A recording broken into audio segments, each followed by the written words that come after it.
Welcome, Twim Nation. This is This Week in Mormons for the week of basically July 1st through July 7th. And I am Tiffany Hales. I am one half of the Twim sisters. And I am here today with a special guest that I'm going to interview. I have the infamous Hanna Seariac, who is a staff writer for the Deseret News. Welcome, Hanna. Thank you so much for having me on. I'm excited to be here.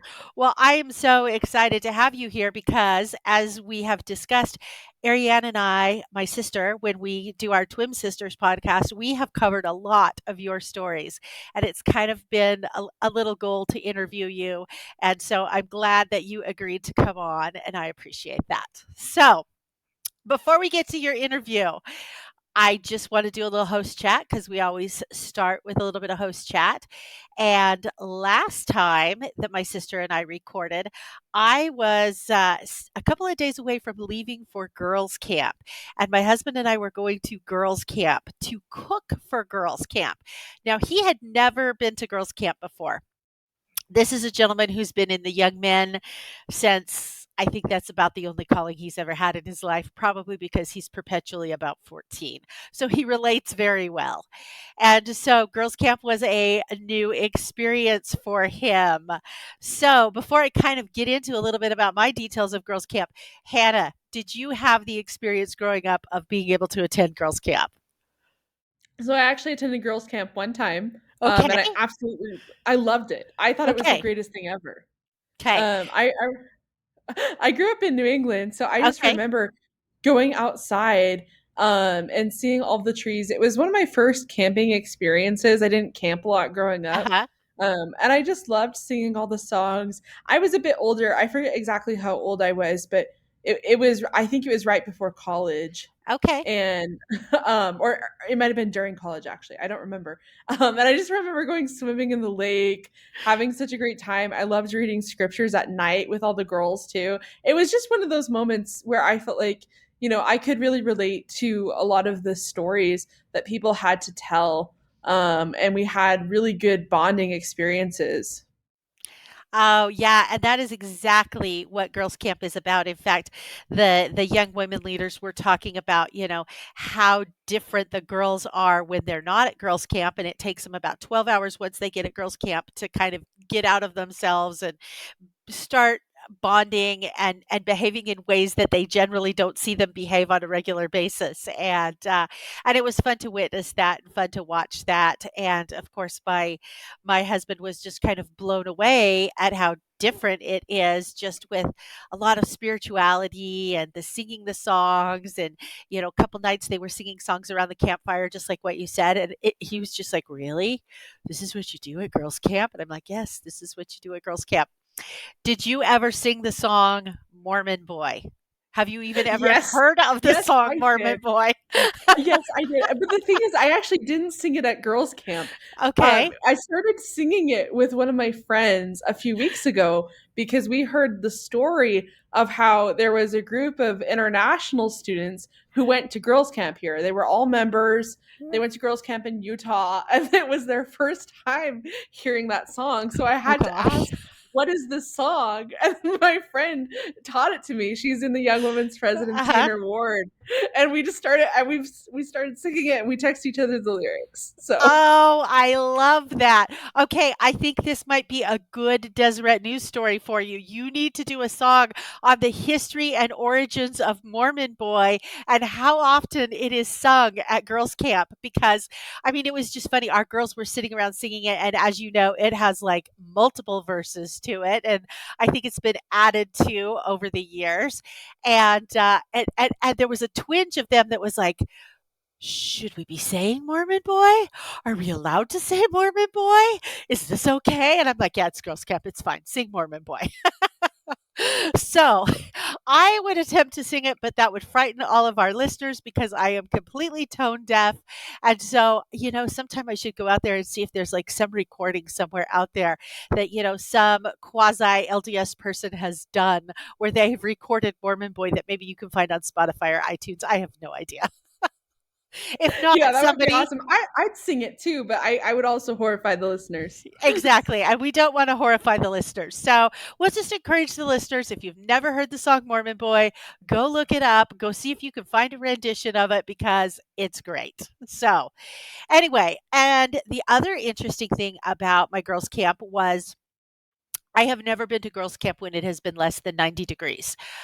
It was freezing. We had a very cold, wet spring here in Idaho, which most of the Mountain West had a very cold, wet spring.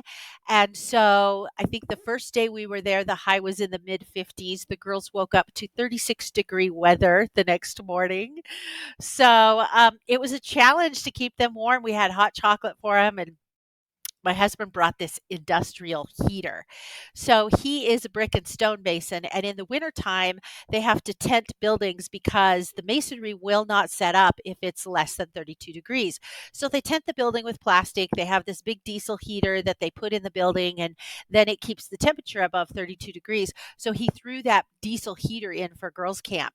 And we weren't in an enclosed building, it was an open, we had a pavilion that was open, and he put the heater down at the end of the picnic tables and ran it down between the line of picnic tables so the girls could sit on the benches for the picnic tables and huddle around the heater, which actually I think helped make them bond. So the heater was named Mr. Heater, and Mr. Heater might have been the hero of girls' camp.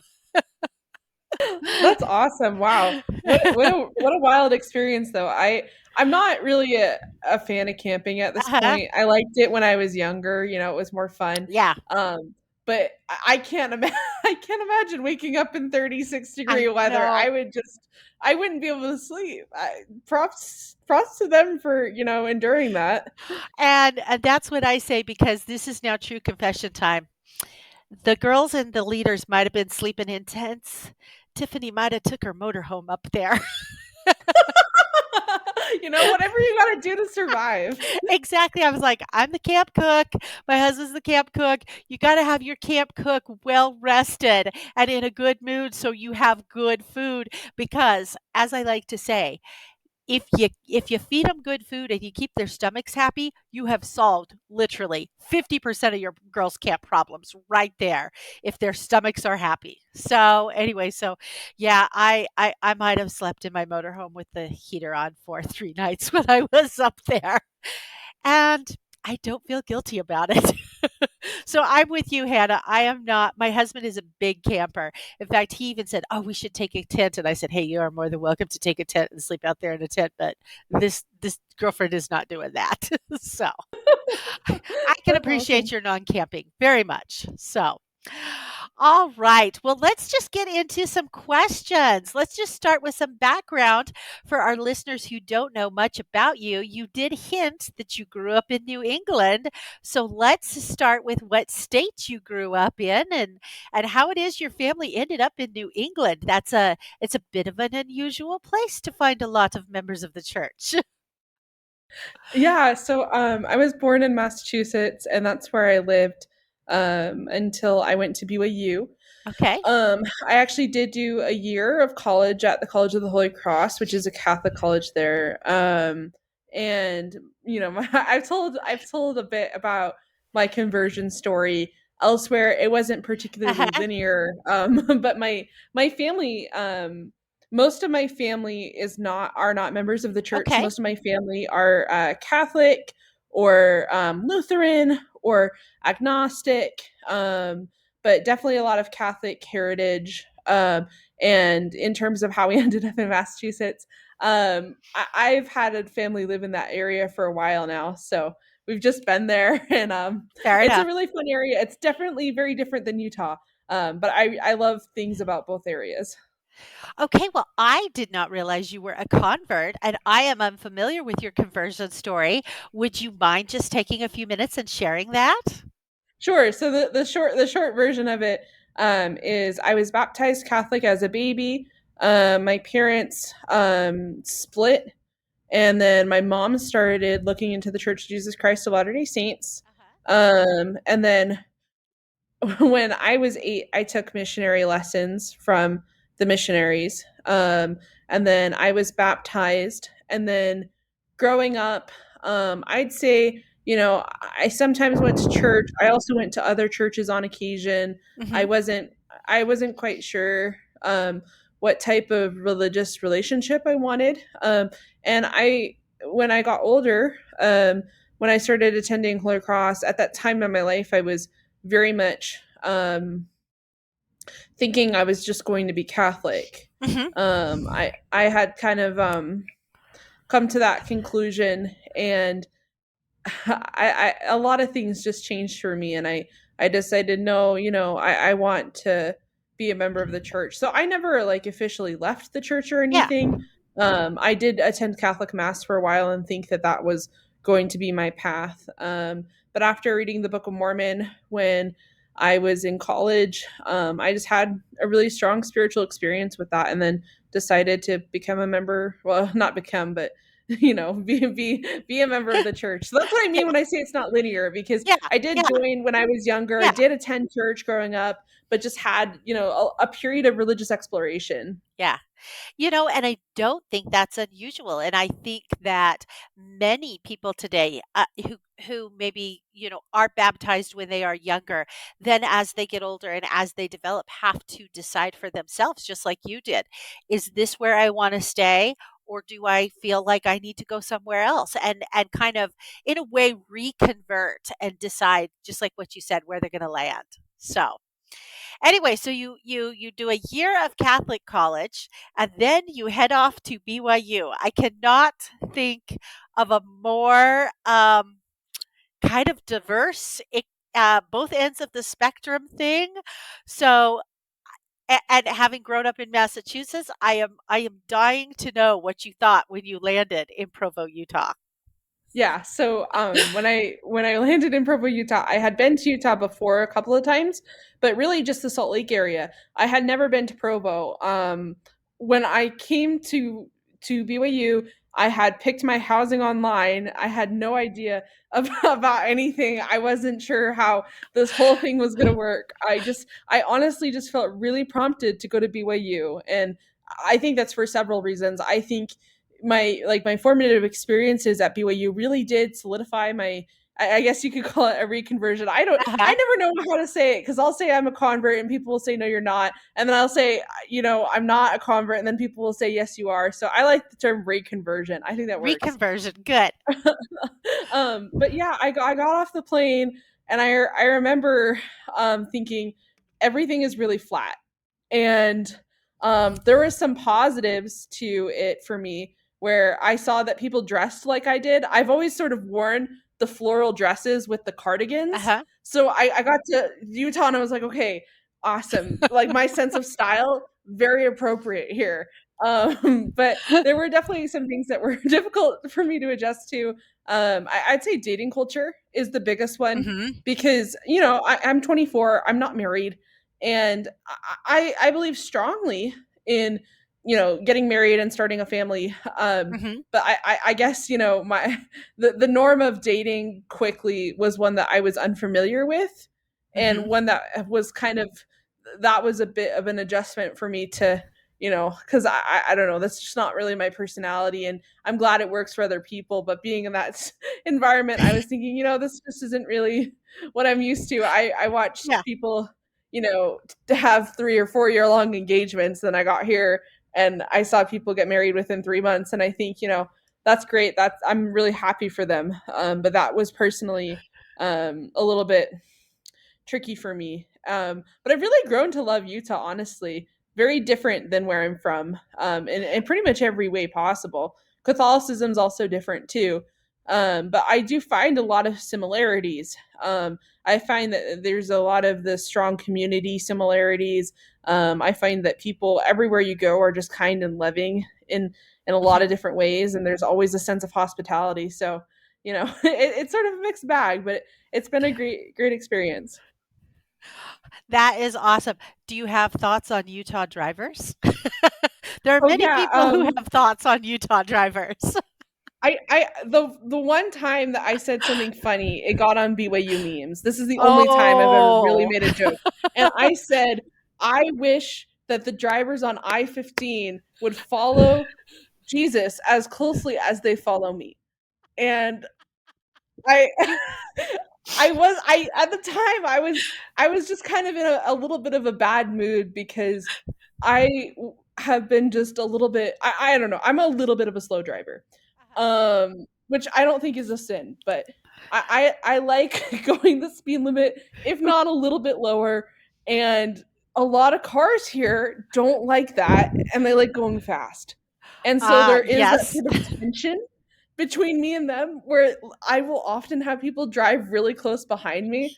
And so I was in a bad mood because that kept happening on the highway. So I went home and I was thinking, you know what, I'm just gonna make a joke out of it. So I guess I do have thoughts on Utah drivers. I would just hope that we could slow down a little bit sometimes.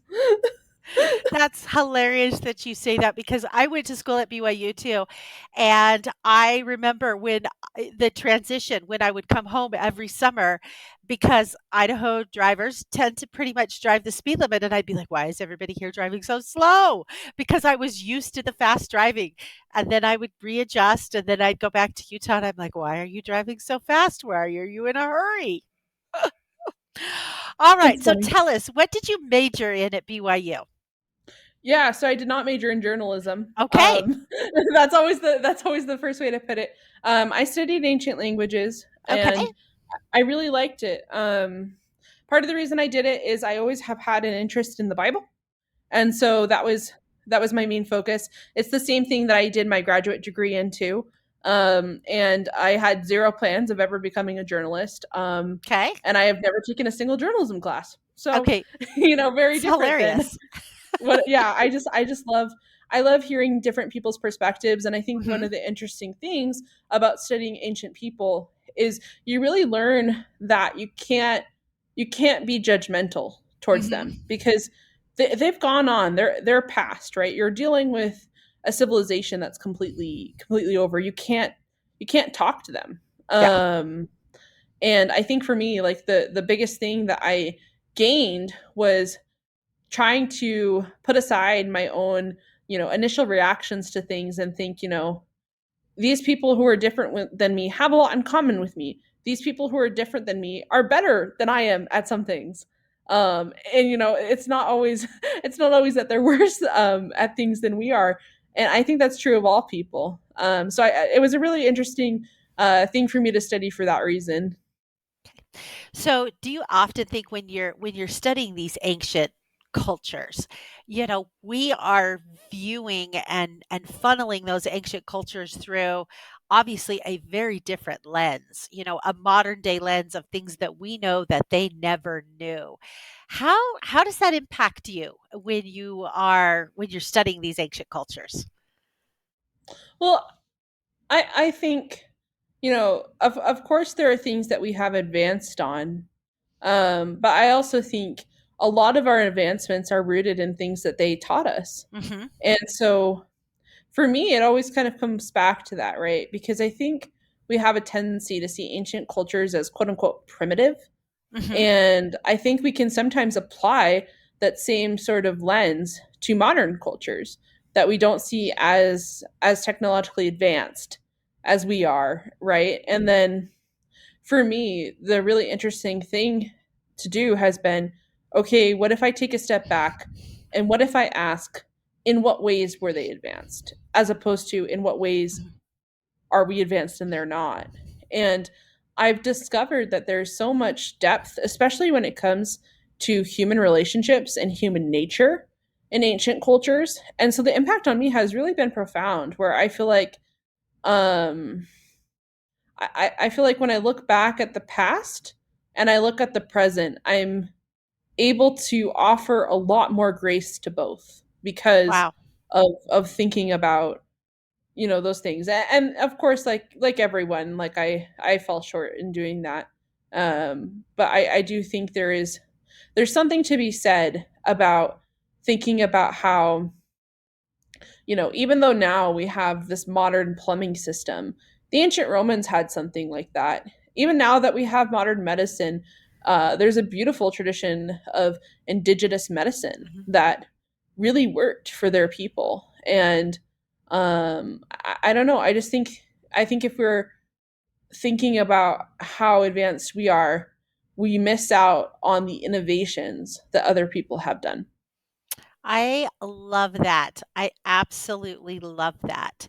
So let's figure out now how you got from ancient cultures to being a staff writer for the Deseret News, because that is probably not a logical jump that you would think you would end up there. So how did that Yeah. happen? Well, so I've once I got at BYU, I started doing all sorts of things related to church history. Mhm, That's been part of my background too, where I was research assistant at the Maxwell Institute, done things like that.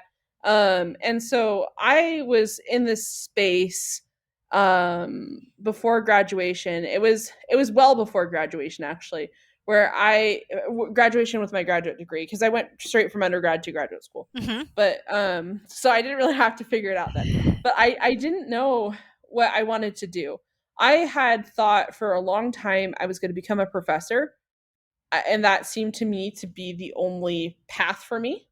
But I also I didn't know if that's what I wanted, because there are a lot of fantastic professors who have impacted my life and impacted mhm, other people's lives. I also was a little bit wary of becoming a professor because a lot of it is removed from people, right? mhm, There's a large periods of time that you do research. And as I've gotten older, I think I've realized, people really are the most important thing. And it's really important for me to make a demonstrable impact in people's lives. And I think professors do that in a lot of really important ways. I just wasn't sure if that was the way that I wanted to make an impact. So I was in this space where I was, trying to figure out what the heck should I do? And I had no ideas at this point, and I thought, I at the time I had a job that I could continue that was in researching church history that I could just continue after graduation, and I thought, I could just go down that path and maybe think of something along the way, and that was my plan for a while. And then an editor at Deseret News reached out to me and said, hey, would you be interested? now, did And you know him, or how is it that he's like, "Hey, let's call Hannah?" I mean, I kind of knew him. Okay. Yeah, I had emailed him about an article that I had written for Public Square magazine. Mhm. That was the extent really of Okay. my interactions. um and so it was pretty much a cold call Yeah. for me. And I said he said, we're going to post the job, you can apply, see what happens. And so I applied, I got the job.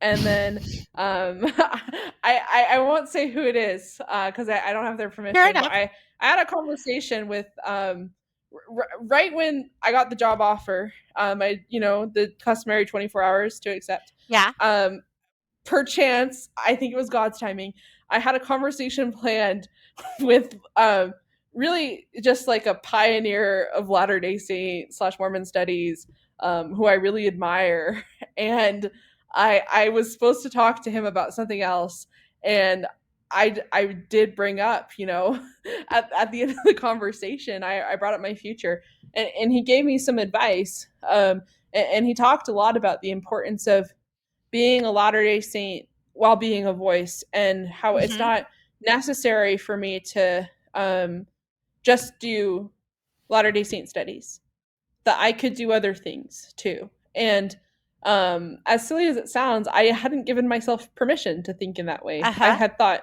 this is the only thing that I can do, because it's either this or my very obscure degree. um I mean, honestly, like, both are kind of obscure fields. So like, Yeah. it's not, they're both small fields. And so I left that conversation thinking, you know, I just got to take the chance, cuz I honestly was pretty nervous when I took the Mhm. job. And when I got the job offer, I was really nervous. And then I decided to accept it, and like we say, the rest is history, and I absolutely love it. So it worked out. Okay. So I have kind of a follow-up question. So when this editor from Deseret News calls you and says, "Hey, we're posting this job, think about applying." What initially intrigued you to go, "Sure, why not? I'll apply there." Was there something that initially intrigued you because it was just so out of kind of left field, so to speak? Yeah, there are two people who I can name: McKay Okay. Coppins and Okay. Elizabeth Brunig, and they're both Wow. writers at the Atlantic, perchance. Uh-huh. Yes. Um, I have followed their work for a long time, and one of the things I like about both McKay and Elizabeth is I think that they're both very conscientious and compassionate individuals. Mhm. And one of the things that I think is really important when you work in media is to be a truth teller, right? You want to tell the truth, but you also want to share light with people, right? Like you want to make sure that what you're sharing is true and what you're sharing is important, impactful. And for me, they really embodied that. Where I didn't, even when they've written things that are tragic, right? They've written about Mhm. tragedies. Elizabeth writes, of course, about victims of the death penalty, of death penalty executions. Um, and for me, death is a very tragic thing. And so, even when they've written about these difficult subjects, I felt something in their writing that to me was this almost indescribable quality of humanity. And I thought to myself, that might be the sort of thing that I'm missing in my life, is that ability to connect with humanity. And so, I'm probably never gonna be even close to the stature of either one of them. They're both, eons ahead of me, and that's totally fine. But They're also a I lot saw older something than you. true. I saw something in them though that I wanted to develop in myself, and so I thought, this is an opportunity along my path where God will help me to become the person that I want to become. I think in my life, something that has been really important for me has been looking at the opportunities in front of me and trusting that God put them there, and then I like taking that leap. that. I love that. Okay, so what does a day in the life of a staff writer for the Deseret News look like? Kind of walk us through your day. What happens, deadlines, how this all works, how you get assigned story ideas. I'm just very, very curious about this. Sure. Yeah, I'm happy to talk about this. Um, I'd say, everyone's day is different. So this is just, my day, and I'm sure that people here and at other publications have different days. One of the first things I do when I wake up is I immediately read my scriptures. And that to me is honestly really important, because I think everyone who works in a job where, it's a little more time consuming sometimes, needs to have that, like, a habit or a routine that's something for themselves. And for me, that has always been something that provides peace to my soul and also provides me clarity of mind. And so after I do that, I typically go onto Apple News, and scroll through whatever is there. I start going to my favorite, news outlets. So for me, I love the Atlantic. If that wasn't Uh-huh. clear, Yeah. the Atlantic is one of my favorite publications, excluding my own. Um, and so I go to the Atlantic, I go to Religion News Service, I go to NPR, New York Times, some local news outlets too. I still read the Boston Globe, Uh-huh. as well. I don't think I'll ever stop. CNBC. I look around and I think, okay, here's what's going on in the world. Here are some things that I can consider writing about, and then something that I do is, um, I read the news at home, I drive to work, and then I try to spend a little bit of time outside, because Mhm. one of the things that I think is important to me is to be in touch with people, if that makes sense, right? Like, I'm interested in thinking, how does a news story impact someone's life? What's something that someone might worry about when they read a news story that I could address, right? So, like a pretty simple example is, extreme heat, right? Um, there's obviously a lot of extreme heat right now. And I was thinking, what are the types of questions people ask when there's extreme heat? And one of them that came to mind that a couple of my friends had mentioned to me is, what do you cook when it's extremely hot outside and you're just feeling really lethargic? And I thought, that to me is a great story. So I wrote it and we published it. And so things like that. In terms of, every day is different. So I'd say most days um, are pretty similar in the sense that I sometimes have interviews for stories that I'm working on, typically over the phone, sometimes in person. So I'll do those, and I read a lot, honestly, and just try to think of like interesting ways to tell stories about what's going on that are true Mhm. and that provide light. Um, and then other days can be a little bit wilder. Like sometimes I'll have events. I'll tell a quick story because I Okay. think it might be of interest. I went in May to the set of The Chosen. And so I had to fly to Texas. I did press interviews all day. It was honestly a pretty long day. I was doing interviews from about noon to like Mhm. 11:30 at night, Texas time. Um, and so when I got Yeah. back to my hotel, I was really tired because I was flying from Utah, and then woke up the next morning for a nice 7 a.m. interview call, and did more interviews. Then came back that day to Utah. Next day, I just wrote up all those interviews and I transcribed them. So there's a lot of things like that where you transcribe interviews. But I'd say from Mhm. around 10:30 to 11 until 5, sometimes 6, sometimes later than that too. It just depends on the day. That's really when I start writing. And um, I like to write the stories that are hardest for me to write last and the ones that are Mhm. easiest for me to write first, which is in fact the reverse of most advice that you'll ever get. Yes. Um, but for me, tackling the hardest part of my day when it comes to writing first has helped me to try to think through those problems. And then my day ends kind of, but I try after work too, to look at my own life and to look at the lives of the people in my circle and come up with ideas. So I try to always be thinking in that way. So, do you have an editor that ever assigns you stories and say, Hannah, we'd like a story on this? Or are you pretty much coming up with your own story ideas? Or is it maybe a little mixture of both? It's a mix. I'd say most of my stories I come up with, I do get some assignments from time to time. Uh But huh. it's always a conversation.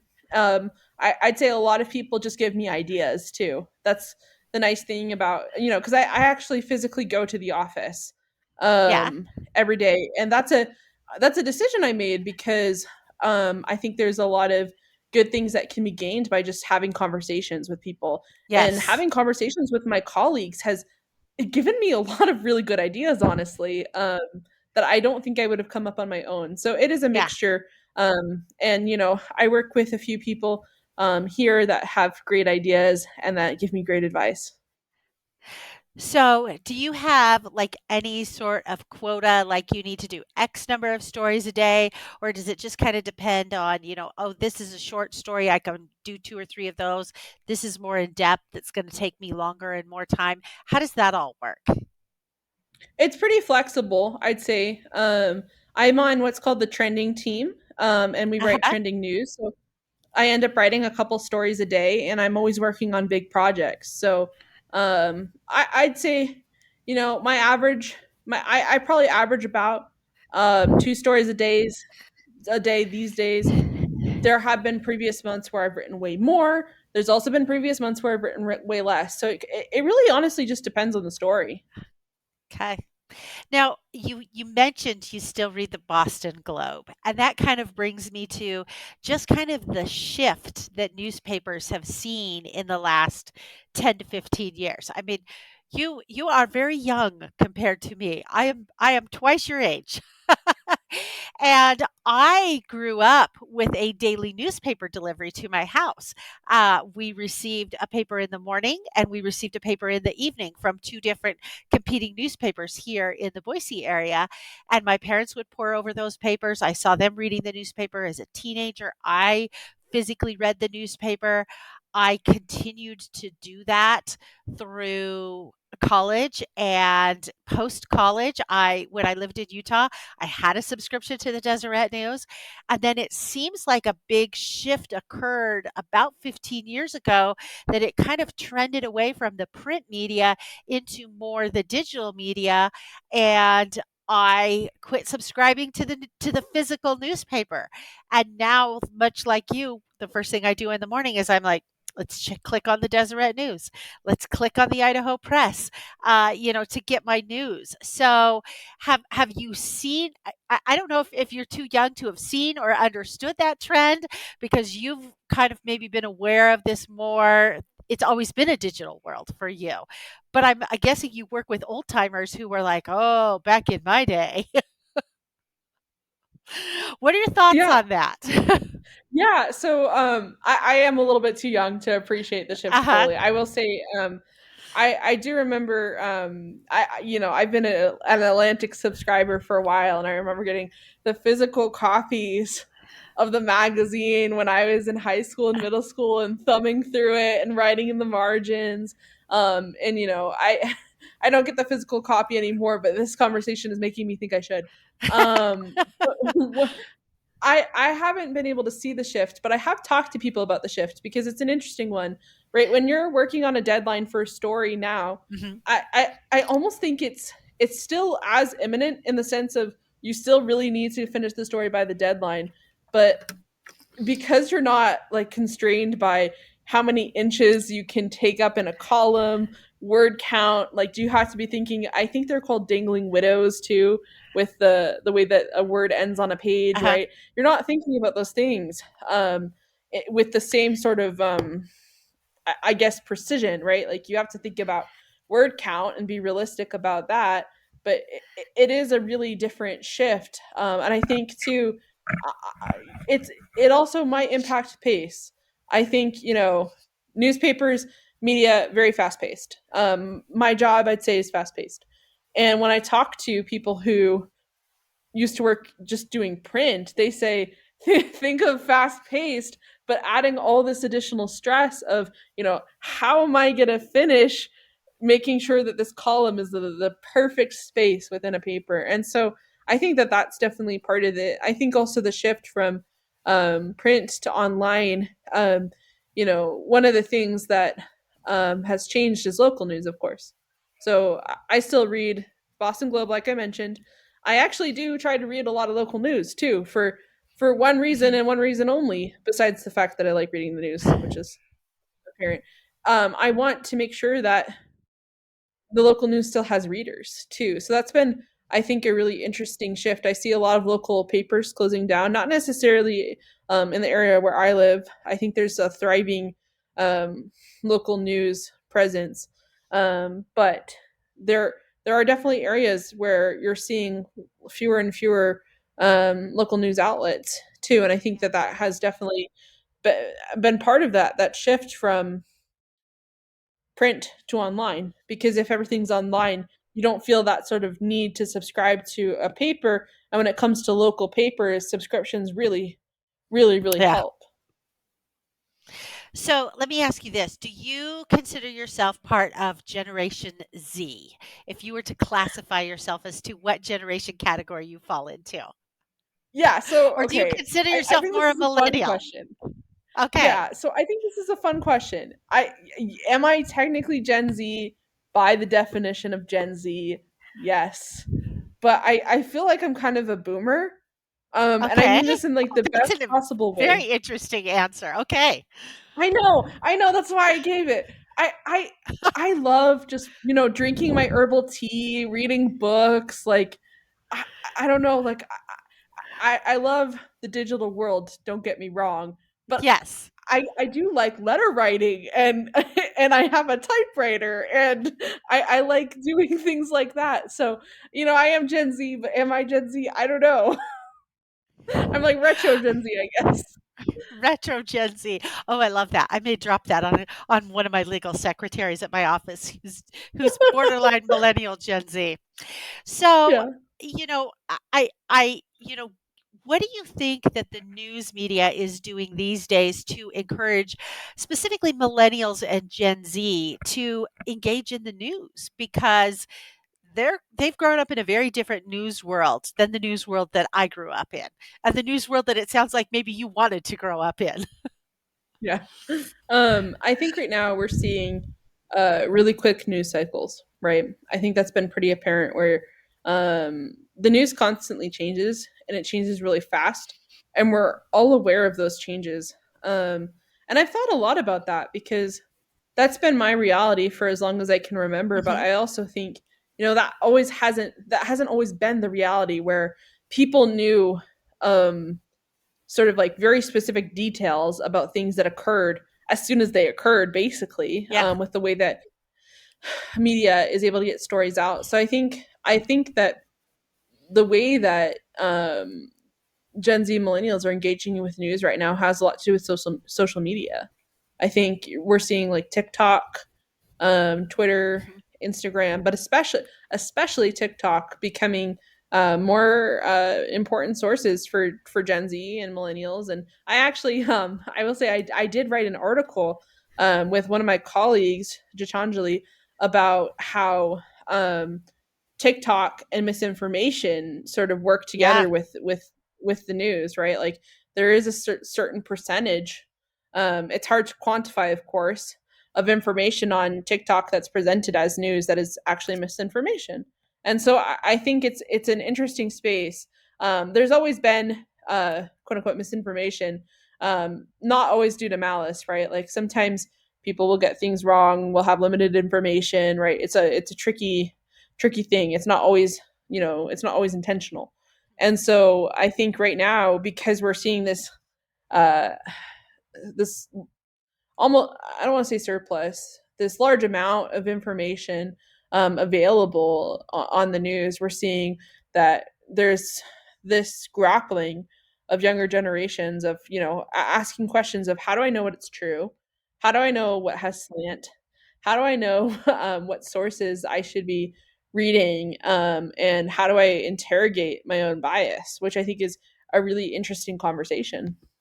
A very interesting conversation. And again, not conversations I ever grew up having because I would read, the print journalism or television journalism, and it was even before, I mean, I remember journalism before print or television would even get into editorializing on in journalism, and it was really just the facts. And it was a trusted source. And yeah, I think with, with social media, especially with TikTok, again, it everything that you look at, you have to filter it through, is this truth, or is it partial truth or kernels of truth, and what's true and what's not? And it's a lot. It really is a lot. Oh, it's a So, lot. do And like you said too, right, with the kernels of truth, sometimes we don't have access to the information we need to fact check things, yeah, right? When yeah. we're being consumers of the news, which is another I think that's always been true though, just to be clear. Like Mhm. I do think it's difficult. That's always been a difficult Yeah, enterprise, but I think right now because we're just seeing so much information, it can be a little bit more of a daunting task. yeah. So, do you have a favorite story that you have written or something that stands out to you that you're like, I'm really proud of that, or that was super fun to work on, or anything along that line? Yeah, I mean, honestly, there's been quite a few that I think Uh have huh. been really impactful. So I'm gonna share a couple. Okay. So Oh, one of good. the first stories that I ever started working on, the headline is "Who is the real Brenda Wright Lafferty? What we miss when we Hmm. don't ask." And This was during Under the Banner of Heaven. And, Yes. you know, I could sense a lot of hurt from the family when that from Brenda's family when that came out, because Brenda's sister Sharon started immediately speaking about how she felt like Brenda was misportrayed. And, there was also hurt on the part of Latter day Saints. And when I was thinking, what can I write that is true and that adds light, the idea kept coming back to me of I need to write about Brenda. And so this was a really it was a really emotional story for me to write. I'll just read the paragraph that Okay.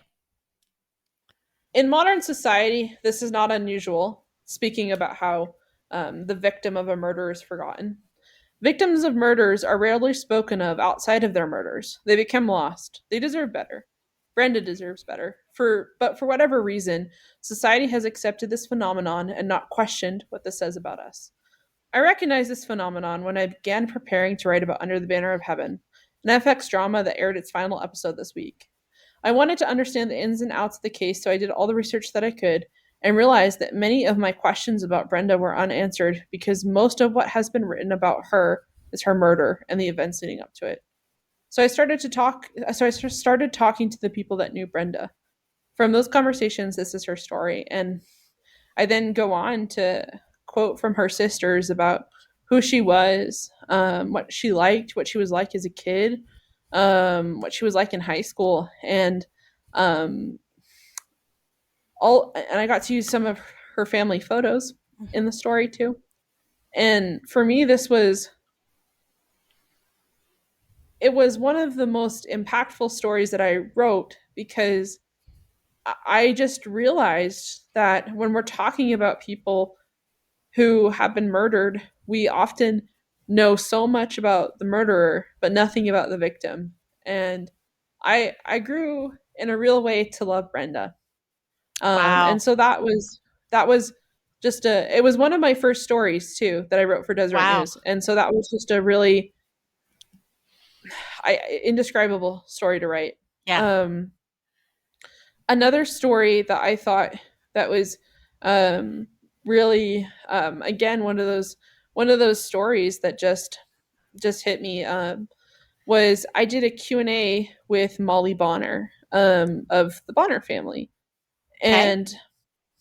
And Molly is just this such a bright, optimistic, friendly individual.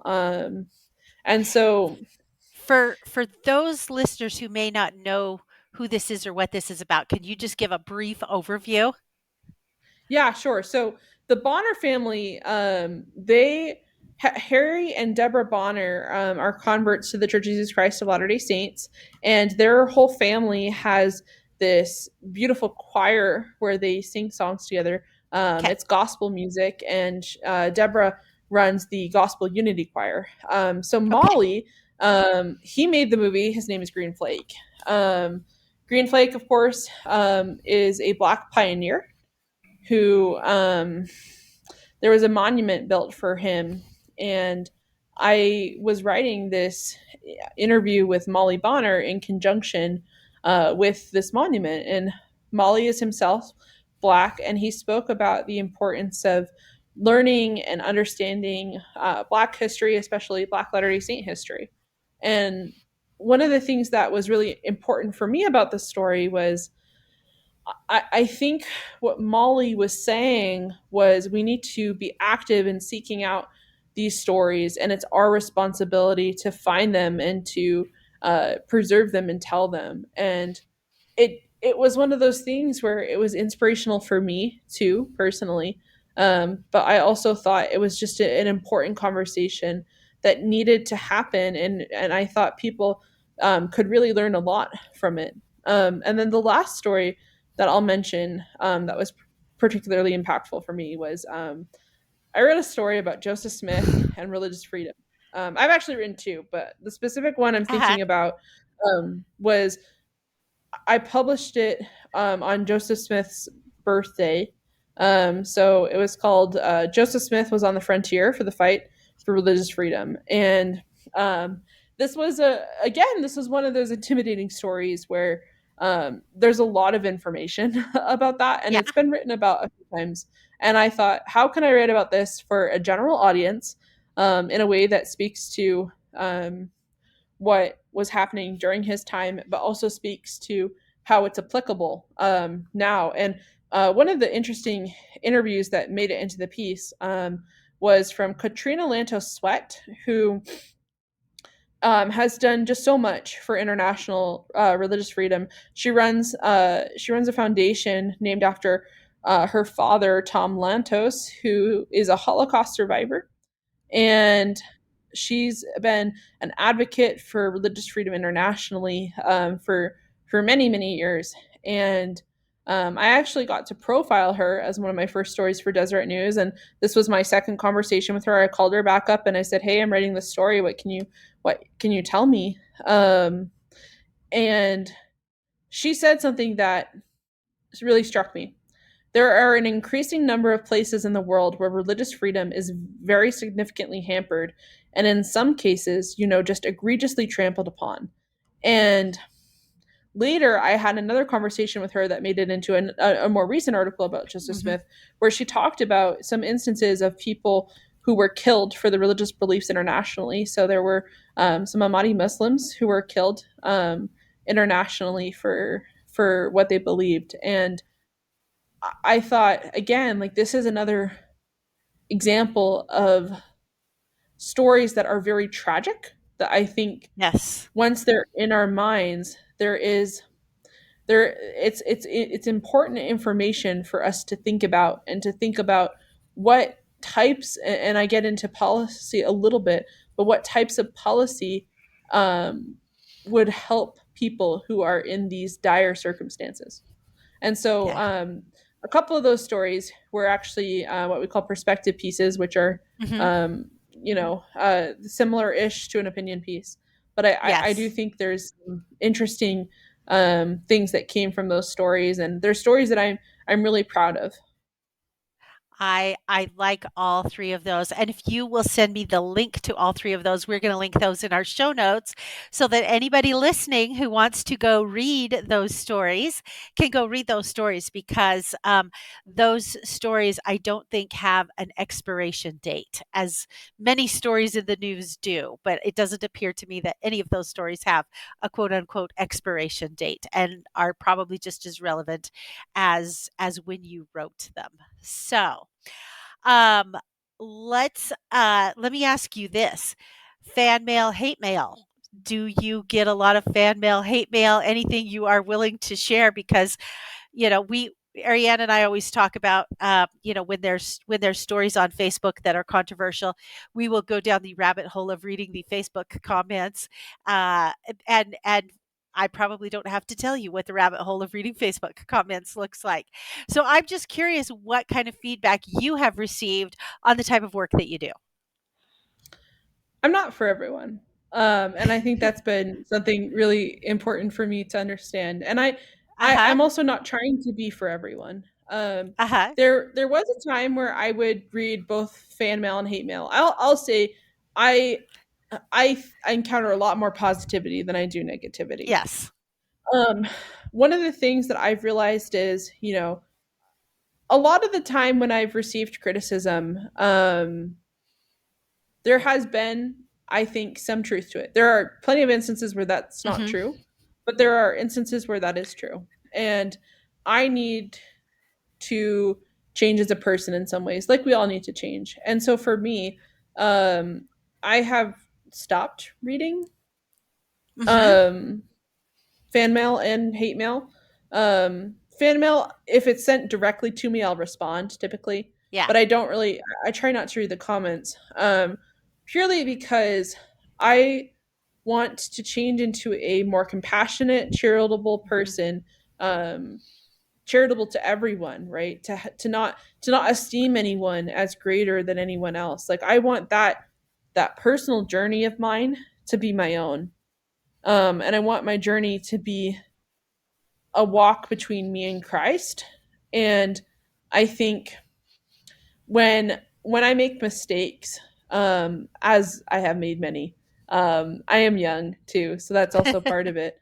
Um, when I've made mistakes, I feel like I've sometimes let criticism dictate how I feel about myself, and I've let Mhm, praise dictate how I feel about myself. mhm, But the conclusion that I've come to is that I'm surrounded by a group of really great people in my life. I have great family members, great friends. And when I do make mistakes, they'll gently tell me, like, hey, you could have done this better. And when I do things well, they'll say, hey, great job. And for me, that is the sort of space that I would rather exist in rather than thinking about what people say to me, because also I think a lot of the time when someone criticizes work in a way, there's of course fair criticism, and I think a fair criticism I'm always happy to respond to, but like when we're talking about the sort of I guess like more ad hominem type criticism, um, for me, I think if I had the chance to talk to that person in person and sit down and break bread with them and have a conversation, I'd be willing to do that. Um, Seeing it on the internet and then responding to it on the internet doesn't seem to be. I haven't seen a lot of productive things come yeah, out of that. I But I I'd would say on I the whole, I feel like there's been a lot of positivity, and I appreciate everyone who reads my work, whether they love it or they hate it. I appreciate their considering it, and I genuinely mean that, because uh-huh, I really appreciate when people tell me, I really disagreed with this piece. I had someone email me, actually, I'll use a specific example. I had someone email me just saying, like, I disagreed with everything that you said in this piece. And they went on to tell me all the things that they found that were wrong with it. But then at the end, they said something that I just really appreciated. They said that they could not find a single instance where I put down um, their views or people's views who are different than my own. They said the entire thing they thought was fair, even though they disagreed with it. yeah, And for me, that was that's a a really great compliment. moment. It was, and I had a great Yeah, conversation with that person, actually, and yeah, that person and I now stay in touch too. So I just yeah, think there are also moments like that where when people do disagree with me, it's been a positive experience. awesome, I love that. Okay, well, before we close out and move on to my favorite things, we have to talk about something that is in your bio on the D Yes. News website. You claim to be a connoisseur of funeral potatoes. So we Yes. cannot end this episode without having a conversation about funeral potatoes. So tell me, did you grow up with funeral potatoes, or was this something you were introduced to upon moving to Utah? And how is it that you consider yourself to be a connoisseur? And then you Yeah. and I could talk about the contents of funeral potatoes and what makes a good potato versus a bad potato. Okay, so this is a great thing. I did not eat funeral potatoes growing up. I did not know what a funeral potato was. I've eaten scalloped, I've eaten gratin, I've eaten baked potatoes, French fries. I've eaten a whole gambit of potatoes. I got to Utah, and I remember being in one of my friend's apartments. We were heading down to a ward party, and he said, "There's going to be funeral potatoes." And I Oh looked at him gosh. and I said, "What on earth?" And I walked up to the batch and I scooped them onto my plate. I took one bite of them, and I thought internally, I did not say it out loud. I thought, I don't like this. To me, it was dairy overload, and I just wasn't used to the taste. And then one of my friends told me for his birthday, he really wanted me to make him funeral potatoes. So I thought, okay, I did not enjoy my first experience with these. I need to make the ultimate funeral potatoes. So I did a ton of Okay. research, and then I made them, and I thought that they were slightly better, but they were still not great. And so Okay. I So don't so know. let me what did you put in these funeral potatoes? So you're trying to Well, so make I the used ultimate I fun. used vegan cheese, so that's Okay, probably the first part of this that went wrong. Um, that's fair. I used to like vegan cheese. I don't now. But Okay, I the first time I made them incorrectly, and I'm willing to admit that. I okay, chopped up the potatoes into little chunks. I mixed in green onions, can uh-huh, of cream of chicken soup in a can, okay, um, sour cream, cheddar cheese, and then I crumpled up cornflakes with cheddar cheese and put it on top. okay. So have you since revised your funeral potato recipe and how you make Oh them? yes, yes, I have. So I don't know how to explain this other than like I became sort of obsessed with funeral potatoes. Okay. Um, and I I will tried a not ton. judge. I will not judge for that obsession because I think potato in any form is from God. Yeah, I love potatoes. I think there's that Brigham Young quote about milk and potatoes. Yeah, Very yeah. Anyways, and then you also have the A. A. Milne quote. What I say is this: that if a fellow really likes potatoes, he must be a pretty decent sort of fellow. So you I know, can't argue with I that. think yeah, exactly. Um, I have changed my funeral potato recipe. I actually did release my funeral potato recipe to the public too. So um, Oh, okay. yeah, So tell so us, what do you base put in them? yeah. So you use russet potatoes obviously, and Okay, I boil them in a pot with salt and garlic powder. okay, Then you shred them. I okay, use a yellow onion, cloves of okay. garlic. I make my own butter, and then Hmm. I saute the onions and the garlic, mix in the potatoes, and then use cream of chicken soup, sour cream, 2 cups of sharp cheddar cheese, and Okay. then another half cup of sharp cheddar cheese with cornflakes put on the top. And I will say I Oh. sometimes add bacon, but I understand that's unorthodox. So have you gotten many compliments on this funeral potato recipe that you have curated? Yes, I have. Mostly, I think because I do make my own butter for it. Like when I make funeral potatoes, it's no longer just, like a thing that I do. It's an experience, it's an event. Clearly, because So that's a lot of work. it really is. Um but yeah, So I've gotten a lot of compliments on them. do you make your own butter by, like, taking the whipping cream and whipping it until it's butter? How do you go about this making your own butter process? Oh yeah, so I'm obsessed with making my own butter. It's partially because of butter boards, but the obsession Okay. started before butter boards. Okay. I'll do the mason jar method where you put heavy whipping cream in a mason jar and you just shake it for an Mhm. absurdly long amount of time. I will also use a KitchenAid mixer and just whip it, and then you use a cheesecloth, you drain it, you rinse it off. Uh-huh. Um, yeah, you can make it every which way. I love making butter. It's such an enjoyable thing for me. Wow, I had no idea. So I am guessing based on what you're telling me that you would probably consider yourself a foodie because not many Oh people sure. have an obsession with making butter. I Oh think you yeah, would no, have to be a true I'm foodie definitely to foodie. do that. I I I love that. love And making everything. I love that. And that's, of course, how Ariane and I kind of stumbled onto Yeah. you is, we had been covering your stories, but not really realizing it until we stumbled across the Essential Mormon Cookbook. And I said to my sister, we're going to pick the worst recipes out of this book and we're going to make it and talk about it on the podcast. I I genuinely love all of the recipes in the book. I know that you said like, why didn't she pick the weird recipes?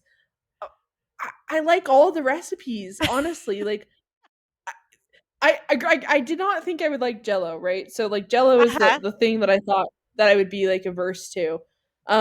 Mostly cuz I just didn't really eat it growing up. Yeah. And then I saw it and I thought this is kind of jiggly. It looks a little bit weird to me. But I've grown to just love it and I just embrace it, right? I there's very few things that I dislike when it Okay. comes to Well, food. And that must be why you were able to embrace some of those odder recipes than Ariane and I, because Ariane and I have, I don't even know how to describe this. We have very strange, we call them food rules. Like, we do not Sure. mix our fruits and our meats. I do not want to see Okay. pineapple on a pizza. That's offensive to me. And it's kind of funny because um, I've got 4 siblings, and she and I, food-wise, pretty much like and hate the same things, and our other siblings, so don't. And so I'm not sure if it was necessarily just growing up or how we acquired that, but yeah, that's probably why some of these stranger recipes in that book, we were like, "Are you kidding me?" I So just love them all. I don't know. I for me like I have like like an attitude of fascination towards those things Uh-huh. because I think if someone likes it, like what's redeeming what's redeeming about it, you know? And then I don't know, it was just an experience for me. But I love the Essential Mormon Cookbook. I actually have the follow-up edition to the Celebrations one. Yes. So big fan of both. Awesome. Okay, well, I'm going to show you a picture of another cookbook here since we are talking cookbooks. Oh, And perfect. I don't know if it's going to be backwards for you. So Oh this yeah, is a making lady and by baking memories with Bev Tanner. Yeah. with Bev Tanner. Have you ever heard of Bev Tanner? I have not, but that looks like it came from DI. Like that looks like a DI Okay. find to me. It is not a DI find. I'm gonna give you a little background on Bev Tanner, and maybe you wanna use this Okay. as a story. Ariane and I have talked about doing some of her recipes. So, Bev Tanner is a woman who was here in Boise, Idaho, and it was probably in the early '90s, late '80s, early '90s, somehow or another, David Letterman, when he had his show on NBC, picked her up, and probably about once a year, she'd go out there and be on his show, and that woman could talk a mile a minute, and she would literally leave David Letterman speechless. And she was always, every time she went out there, she was always worked her way into Families Are Forever. And she would always say that. And so she would go on his show and she would cook for him. And so you need to go on YouTube, because on YouTube, Okay. they have a whole collection. It's about an hour long of all of her appearances on Letterman, and you will just be rolling on the floor. So she wrote this little cookbook, and of course, everybody in Boise bought it because, she was a Boise local, Boise native. And Sure. so my mother in law actually had this cookbook. And so after I did the podcast on the Essential Mormon Cookbook, she said, "Oh, I've got Bev Tanner's cookbook." So it's called Making and Baking Memories with Bev Tanner, David Letterman's Mad Baking Lady. Recipes I shared on his show. So, I anyway, love that. go I go I look. probably would love that cookbook. I'm going to find it and I'm gonna start cooking. Okay, go look for it. If you can't find it, you let me know and I will photocopy it and send it to you. How does that sound? Too kind. Perfect. Thank you. Anyway, I think you'll love it because she has a whole bunch of very Mormon themed recipes in here, and she also in her cookbook incorporates a whole bunch of poetry. So there's poetry in her cookbook as well, and she has one recipe in here that we thought about trying. It's paper bag apple pie, and so you cook your apple pie in a paper bag. We thought, oh, that could be very, very interesting. So anyway, that's my recommendation, is go see if you can find Bev Tanner on YouTube, and then see what you could do about finding her cookbook and trying it out, because she was kind of a big deal in the '90s. I believe she subsequently passed away, but she was in my husband's ward growing up. So it's kind of a That's fun really connection really there. neat. I love that. So all right. Well, I always like to end the show with talking about our favorite things. These, of course, are not things that we are receiving any money for or any paid endorsement. This is just what Ariane and I like. And so I asked you if you would participate and do your favorite thing. And so I'm going to let you go ahead and start and share your favorite thing. And then I will share my favorite thing.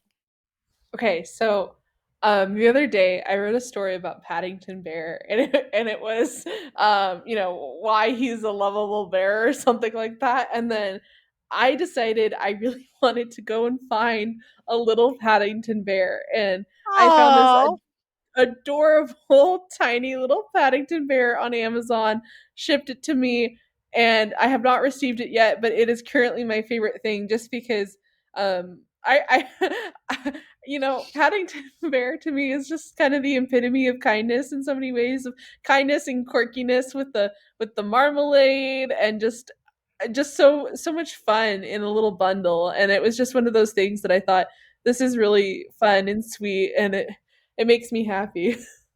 Oh, I love that. I love that.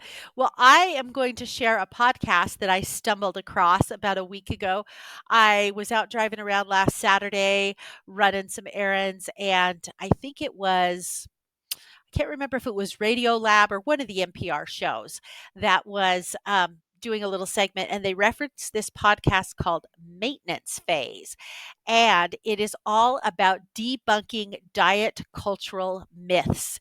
And so I've listened to two or three episodes, and it's just been fascinating. Like, they talk about where the origins of 10,000 steps came from, and do you really need 10,000 steps? And, you know, is it do you reach maximum productivity at 10,000 or before 10,000 or after 10,000? They debunk calories in, calories out. It's just a really interesting podcast that makes you think about all of these things that in diet culture that you have heard all throughout your life. I will give one warning to this podcast. This podcast has language. And so, if that is something you don't want, then this might not be the podcast for you. There are some, it's not language all the time, but there is definitely some language that is dropped in this podcast. So, I always like to give our listeners a warning, because some people they're fine with, some people they would rather skip that. But like I said, fascinating podcast in debunking dieting myths.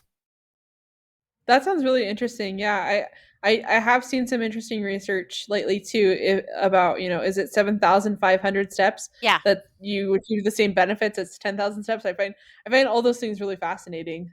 Exactly. And that's exactly what they were talking about, was that really the studies show about 7,500 steps is, where you reach your maximum productivity, and then anything after that is just extra. And I found it fascinating because I wear a Fitbit, and Yeah. I track my steps every day.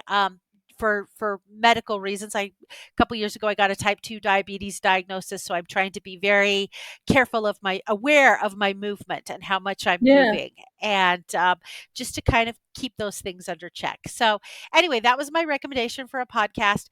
Hannah, I have absolutely loved having you on tonight. I seriously could probably go on and talk to you for another 2, 3 hours. I have so many questions.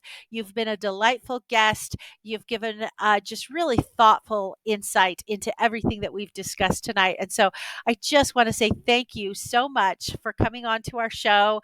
Thank you so much for writing great stories that we get to cover here on This Week in Mormons. We appreciate that. We will be continuing to cover your stories and link them in our show notes so that other people can go read them and listen to them. And so thank you very much for joining us. Thank you so much for having me, and I just want to thank the listeners too. And I hope you can bear with me. The pen is mightier than the words that come out of my mouth. So That's not always okay. the best speaker, but I appreciate the patience and the kindness. Oh, you've been wonderful tonight. Very articulate. So, Twim Nation, as always, you can find us on all the social media platforms. You can find us on Facebook.com.